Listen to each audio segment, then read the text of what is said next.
একটু দেখেন এদিকে।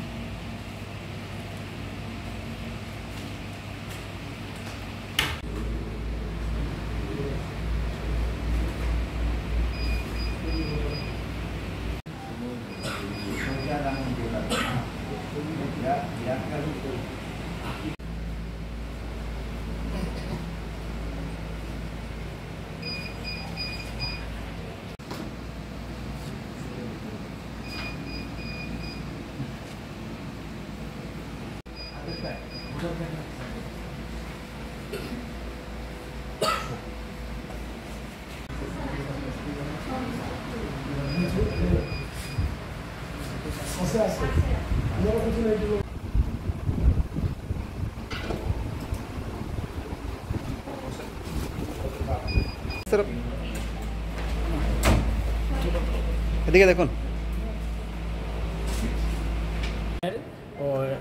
প্রস্তাবক আসে নাই, যার জন্য একটা হয় নাই।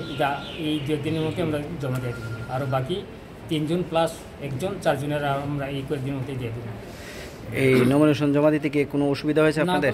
অসুবিধা নাই, আপনাদের কোনো না, কোনো ট্রেড নাই, কিছু নাই। আমরা নির্বিঘ্নে আইছি এবং আসার আগেই আমরা ডিএম সাহেব এবং এসপি সাহেব আমরা চিঠি দিয়ে জানিয়ে দিচ্ছি।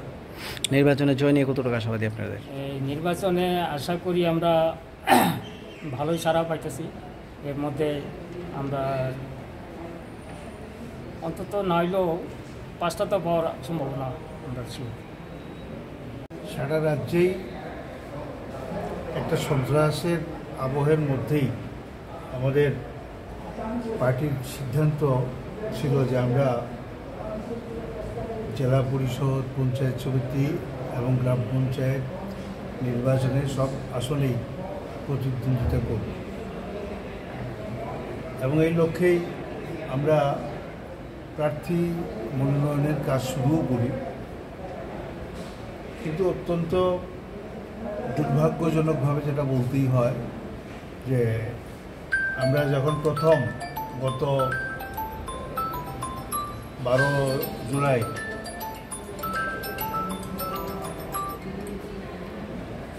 দুর্গা চৌমনি ব্লক এবং সালামা ব্লকে মনোনয়ন জমা দিতে গেলাম গ্রাম পঞ্চায়েত এবং পঞ্চায়েত সমিতির আসনে, সালামায় তো সামান্য সংখ্যক আসনে গ্রাম এবং পঞ্চায়েত সমিতিতে কোনো রকমে আমরা জমা দিতে পারছি, প্রায় 1/3 আসনেরও কম। দুর্গা চৌমনিতে আমাদের বিরোধী দলনেতা উপস্থিত ছিলেন, তারপরেও আমাদের মনোনীত প্রার্থীরা তারা দুর্গা চৌমনি ব্লক চত্বরেই প্রবেশ করতে পারছেন না। এত সন্ত্রাস, এত আক্রমণ এবং ওই দিনে বিশেষ করে দুর্গা চৌমনি ব্লকে এই মনোনয়ন জমা দেওয়ার জন্য যারা বিভিন্ন এলাকা থেকে দুর্গা চৌমনি ব্লকের উদ্দেশ্যে আসছিলেন, আসার সময়ে বিভিন্ন রাস্তায় প্রায় 39 জন আমাদের প্রার্থী, তাদের প্রস্তাবক কম বেশি আক্রান্ত হয়েছেন, আহত হয়েছে।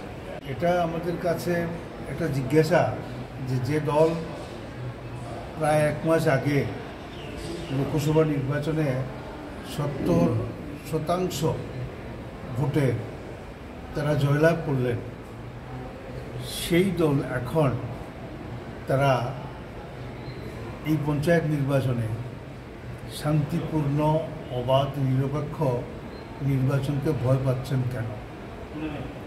এবং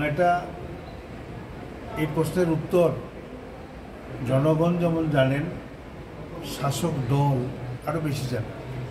যে যদি এই নির্বাচন অবাধ হয়, সুষ্ঠু হয়, শান্তিপূর্ণ হয়, তাহলে পরে তাদের এই যে সব আসন বিজেপির দখলে রাখার যে পরিকল্পনা, এই পরিকল্পনা বাস্তবায়িত হবে না।